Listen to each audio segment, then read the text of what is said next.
Percy Jackson is the biggest hit in the history of Disney Plus, you guys. Or is it? Disney seems to be up to their old game of hide the headline, where they put just enough clarity to give readers the impression that something is true, when it just isn't so. Let's talk about that on That Park Place. I'm Jonas J. Campbell, an investigative reporter for That Park Place, where we talk about streaming, theme parks, entertainment, and video games. Today, we are talking about Percy Jackson and the Olympians and whether or not it's actually a hit. Disney wants you to believe that Percy Jackson is the biggest show ever on Disney+, except that they forgot that they already made that claim with 3 other shows this year, those being Loki Season 2, Mandalorian Season 3, and Ahsoka. And this isn't just that they added enough adjectives and qualifiers to whittle down the benchmarks. They might have actually been caught in a lie this time. Let's get into it. Percy Jackson and the Olympians, premiering to 13.3 million viewers, exclusive from Variety. For some reason, Disney decided to announce this one through Variety instead of putting it up on the Walt Disney Investors page. This one by Salome Hailu. The first episode of Percy Jackson and the Olympians brought in 13.3 million viewers in its first 6 days on Disney Plus and Hulu. By the way, Hulu. Here is another one that is supposed to be a response to Harry Potter. Just pointing that out. Young adult adventure where someone finds out that they are more than what they seem in their daily life. This number puts the series among the top 5 most watched season premieres in all of 2023 on both streaming surfaces. While the exact titles that make up the top 5 lists are unknown, you know who knows that information? The same people who sent them the listing to say that it's 13.3 million viewers. That's very true, yes. Yeah. Both platforms released major titles this year. Among Disney Plus debuts were The Mandalorian Season 3, Loki Season 2, Ahsoka, and Secret Invasion. Right now, this is a list that is not offering a lot of hope for this actually being that good of a number for Percy Jackson. We know this because of the numbers that have come out from the Nielsen ratings. Hulu releases in 2023 include The Bear Season 2, Only Murders in the Building Season 3, The Kardashians.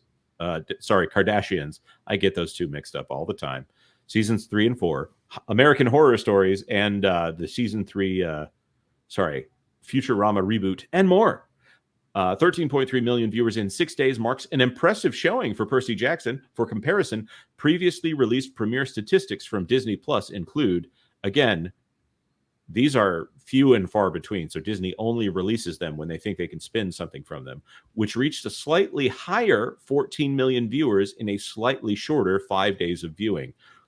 In Loki Season 2, which reached 10.9 million premiere viewers in just 3 days and likely surpassed Percy Jackson's 13.3 million by the 6-day mark. Disney, like Netflix, defines a view as total time watched divided by runtime. Does anyone remember the trick here with gauging a view by runtime? I remember it's complicated and convoluted. So if you have... Effects. Yeah, it kind of hides the numbers, and it favors things that release not in a binge model, but in a few episodes at a time. Wait a minute. Are you telling me, Jonas, that this information, which is used to make these headlines, is not straightforward and simplistic? Right. What I would say is that if you base it off of entire runtime, and we would say, like, if you have an entire series, say something like The Simpsons, which is 750 episodes at 22 minutes apiece. So, and those are all ballpark figures there. If 100 people watch 1 minute of a 750 episode series, it's not going to count as a view. However, if you have something like a short, like Once Upon a Studio, that's about 8 minutes, and 100 people watch 1 minute, that's a lot more views. So when you say that 13.3 million people watched Percy Jackson, and you only base it off of the first episodes there, the threshold is a lot lower to get to those million views mark. Does that make sense? Yeah, okay. Well, It makes sense in terms of why you would use that if you were a company wanting to make headlines rather than just saying, well, here's how many hours it was watched. Right. And Disney Plus and Netflix are in the same boat in that they want a lot of focus on their new properties, new IPs. And by the way, this is very clearly an IP revival for Disney. But Loki season 2 reaching 10.9 million viewers, that was not viewed as a great showing for Loki season 2. And getting beat by Ahsoka, Ahsoka did not do that well. So Ahsoka beating Percy Jackson and the Olympians, which is on 2 streaming services, I don't think this is a very good sign for Percy Jackson. Let's make an easy comparison for the boo birds out there who might disagree with us. Here's something I think it's just irrefutable. When The Mandalorian came out, we saw everybody and their brother who could possibly license with that get into the business of making Baby Yoda plushies and toys and Happy Meals and all of that. Huge. When Ahsoka came out, nobody wanted to touch that, and nobody wants to touch it today. That tells you the popularity. So if Ahsoka, Jonas, we're saying Ahsoka beat Percy Jackson? Yes. Okay, nobody wants to touch this then. Nobody, and if nobody wants to touch the thing you just made, if nobody wants in on a cut of the toys and video games and all of that, then you don't have anything that's popular, and it doesn't matter what the headline says. Wouldn't this also be the second time that this franchise has failed? Yes. Well, it did well enough to get a second movie, but not well enough to get a third movie. Considering that it's a long-running and popular book series, I would mark that as failure. Yeah. I look at it this way as well. I mean, Ahsoka, as part of Star Wars, which is one of your golden franchises, the franchises of all franchises, at least until Marvel stepped into the chat. That is now within striking distance in terms of the viewership, at least what's alleged here, to Percy Jackson. Just think about that for a second, guys. Like, that's, I mean, is Percy Jackson really good, or is Ahsoka really bad? You could look at it multiple ways. Well, we will have a review of the first few episodes, and also an issue that came up in season 3, where, of course, the message has to be inserted into episode 3 of Percy Jackson. We'll be talking about that more on the channel. So, of course, subscribe if you aren't subscribed. Of course, hit the like button if you're into that sort of thing. This to me is interesting because just in October, Loki season 2 is the second most viewed season premiere on Disney Plus this year, with 10.9 million views after 3 days. This indicates to me that Loki season 2 is almost as good as Mandalorian season 3. By the way, which came out first, Ahsoka or Loki season 2? Ahsoka. So Ahsoka being over here and getting what looks like 14 million.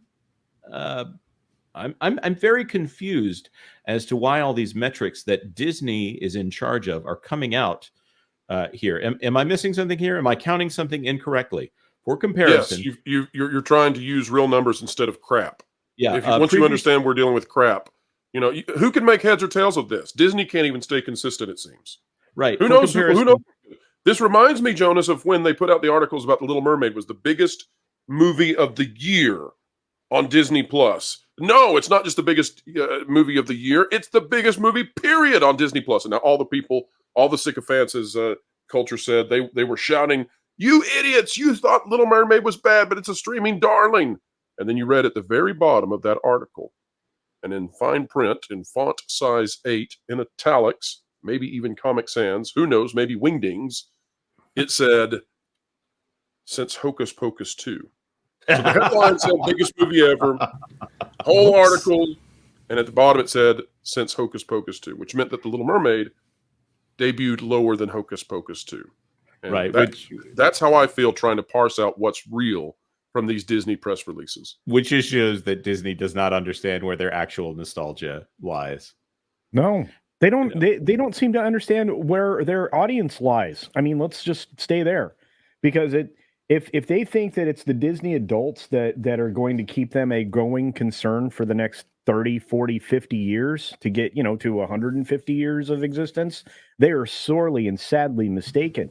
They have a perception problem into where new fans come from, and and the fact that you have to continue to appeal to the old people who are going to reintroduce all of these wonderful properties for their entire existence to their family members, whether that be Star Wars, Marvel, anything going back to the Fab Five, as far as Mickey and Minnie and Goofy and Donald and everybody.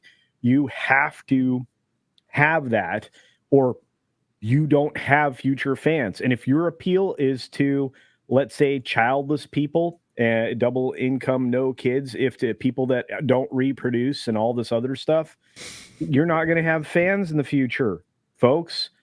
You've just cut your nose off to spite your face. Anyway, well, that's that. No, you're absolutely correct, and that is nostalgia for '90s Disney with Hocus Pocus 2. Very true. Hocus Pocus, I don't think that was considered a hit at the time, but the way it is with cult classics, they continue to grow in popularity. I think that they have such a problem here of misunderstanding what is good and what is bad. They've obviously don't understand Star Wars. It turns out that there was only one person who ever understood Star Wars, and he is not currently employed by the Walt Disney Company. No matter what, no matter how much they try to imply with their weird documentaries.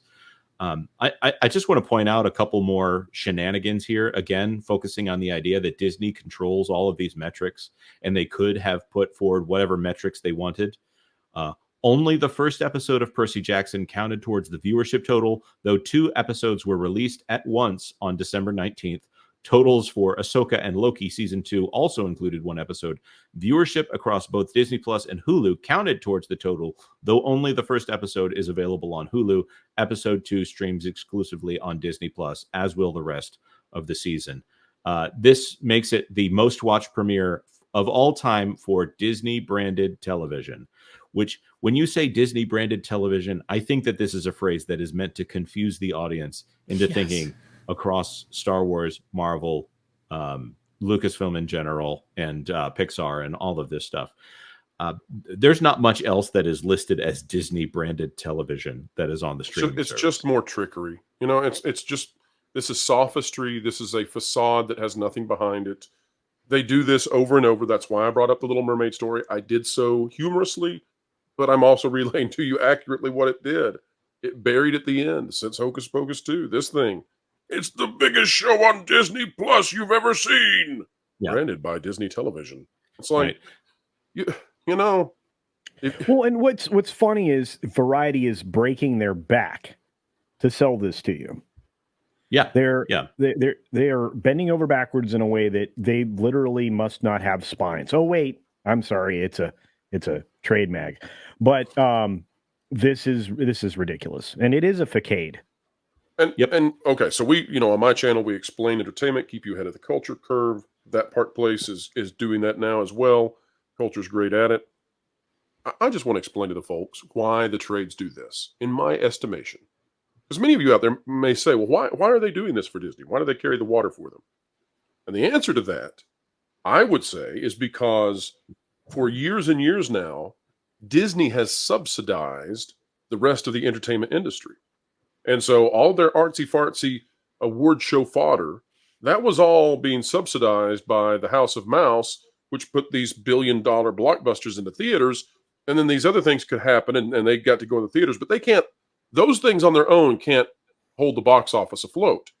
And so the fear is, from the trades and from other companies around Hollywood and entertainment, the fear is that if Disney goes down, who's going to carry the water? I mean, they may actually have to get back to making good content people love all across the industry. And that terrifies them. It terrifies them, the idea that they will have to listen to the marketplace once more. Right. Well, and of course, going back to that idea that right now Disney is the weakest it's ever been in recent memory, that they are no longer they're very close to not being the top studio at the box office, which is, for a company that only releases blockbusters, that is a dangerous idea for them. Yeah, which is why they very carefully worded that recent article that they generated the most revenue this year. Not the most profit, but the most revenue at the box office. Thank you so much for watching to the end of the video. Let us know your thoughts in the comment section down below. Is Percy Jackson really the biggest show on Disney Plus, or does someone at Disney have some explaining to do? Tell us your thoughts, because we'd love to know. This clip was part of our now regular Thursday live stream, which starts at noon Eastern time. Of course, if you're not in that time zone, just hit the notification bell if you'd like YouTube to just tell you when that is. Like this video if you like this video. If you know someone who is as interested as we are in this sort of nerdy stuff, then maybe you should share the link with them. And of course, please consider subscribing to That Park Place for all the news that should be fun. Thanks for watching That Park Place News. For more information, consider checking out www.thatparkplace.com. And don't forget to subscribe, share, like, and send this out on your favorite social media accounts.